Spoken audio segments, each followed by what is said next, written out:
पांव पालने में ही दिखाई देने लग पड़ते हैं। इस कहावत को चरितार्थ कर अपनी प्रतिभा का लोहा मनवाने वाले विकास नाम के 16 वर्षीय किशोर ने संत कबीरनगर जिले में रहकर एक ऐसी भूकंप सूचक मशीन का आविष्कार कर सबको चौंका डाला है, जिसकी सहायता से देश के 30 राज्यों सहित पड़ोसी मुल्क नेपाल में आने वाली भूकंप की सूचना ठीक आधे घंटे पहले दे दी जाया करेगी। गोरखपुर जिले के सैजनवा क्षेत्र के तिलौरा गांव के रहने वाले 16 वर्षीय दलित किशोर ने जब अपने गांव में रहकर अपने आविष्कार को मूर्त रूप देने का प्रयास किया तो वहां के लोगों ने उसका मजाक भी उड़ाया, लेकिन धुन का पक्का विकास इस आविष्कार को पूरा करने की ठान संत कबीरनगर जिले के बड़गो गांव स्थित अपने ननिहाल चला आया, जहां साल भर पहले ही उसने एक ऐसे यंत्र का निर्माण करने में सफलता हासिल की जिसके सहारे भूकंप के आहट की सूचना ठीक आधे घंटे पहले मिल जाया करती है। मशीन के सफल होने का दावा करते हुए विकास ने वर्ष 2015 में 24 और 25 अप्रैल को इसका सफल परीक्षण भी कर डाला। तांबा, एल्युमिनियम, कॉपर आदि की सहायता से तैयार इस भूकंप सूचक यंत्र की लागत महज 10,000 रुपए है, जो बड़ी मुश्किल से विकास ने जुटाकर इस मशीन का इजाद किया। चुंबकीय बल के प्रयोग से भूकंप की स्थिति और सही दिशा का पता मशीन में लगी सुई और कांच के टुकड़े करते हैं। भूकंप आने के ठीक पहले कांच टूट जाते हैं और सुई उस दिशा में जाकर गिरती है जिस दिशा में भूकंप आना होता है।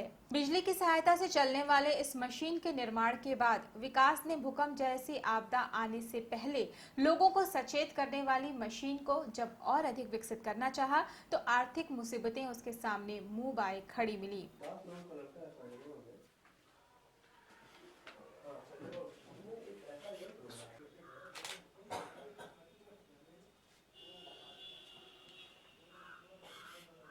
आविष्कारक विकास ने मीडिया से बातचीत में कहा कि सरकार थोड़ी आर्थिक मदद करे तो कुछ और काम हो। सर, इस समय अगर पढ़ाई करते हैं तो इंटर क्लास में जाते हैं, पढ़ाई छोड़ देंगे सर। इस यंत्र में सर हम 8 साल से लगातार काम कर रहे हैं इस पर। मेरे जो टीचर थे उनका सपना था कि हम किसी भी काम को करेंगे तो पहले भूकंप के ऊपर सर्च करेंगे, अब भूकंप को भी लड़ने की संभावना करेंगे, क्योंकि सर सारी चीज़ों से तो फोर्स हमारी लड़ लेती है, आतंकवादियों से सभी चीज़ों से लड़ जाती है। प्राइम मिनिस्टर भी डरते हैं इस भूकंप से, कब क्या हो जाएगा, कब आ जाएगा, किसको लाखों करोड़ों रुपए लोग रखे हुए हैं, तब पर भी लोगों को डर लग रहा है। और टीचर हमारे कहते थे कुछ भी करना तो पहले भूकंप का यंत्र तैयार करना, तो बतलाते चले गए हमको कि ऐसे ऐसे करने पर ये चीज़ पकड़ता है धरती की कौन सा हिस्सा, वैसे हम तैयार करते चले गए। उनका नाम ब्रिजराज मिश्रा था, वो नवीन बाल विकास शिक्षा निकेतन भरैया में पढ़ाते थे। हम छोटे थे तभी से हमको पढ़ाई करवा रहे हैं, 8 ही साल के थे तभी से हमको बतलाते चले गए कि ऐसे ऐसे करने से ये चीज़ होता है। तो कई चीज़ सर्च करवाएं हमसे, तो हम करते चले गए। इसलिए इस भूकंप संकेतक यंत्र को दिए कि इस यंत्र को तुम तैयार करो। अभी समय उनकी डेथ हो चुकी है। उनके शरीर में जो उनका नस होता है, दिल की नस में उनके पाइप लगा हुआ था, पाइप फट गया और उनकी नस डेथ हो गई।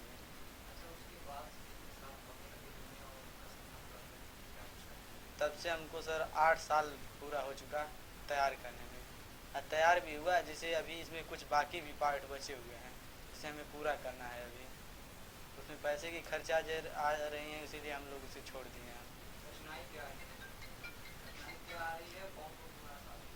सर कठिनाई यही है इसमें, इसको तैयार करने में सबसे ज़्यादा पैसे की ज़रूरत होती है, क्योंकि किसी भी सुई को खरीदने जाए तब भी पैसा लगेगा, धागा खरीदने जाए तब भी पैसा लगेगा, हर एक जगह पर पैसे की प्रॉब्लम होती है। हम लोग गरीब घर के बच्चे हैं, पैसे नहीं कर पाएंगे वो चीज़।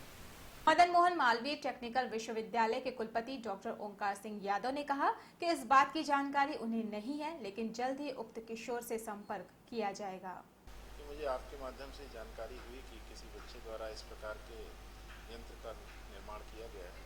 मैं उस बच्चे से संपर्क करने का प्रयास करूंगा और विश्वविद्यालय में जो डिज़ाइन इनोवेशन और इंक्यूबेशन सेंटर है उसके माध्यम से हम चाहेंगे कि यदि बच्चा अपनी सहमति देगा, उसको जो भी तकनीकी सहयोग की आवश्यकता होगी उसकी हम पूर्ति करेंगे।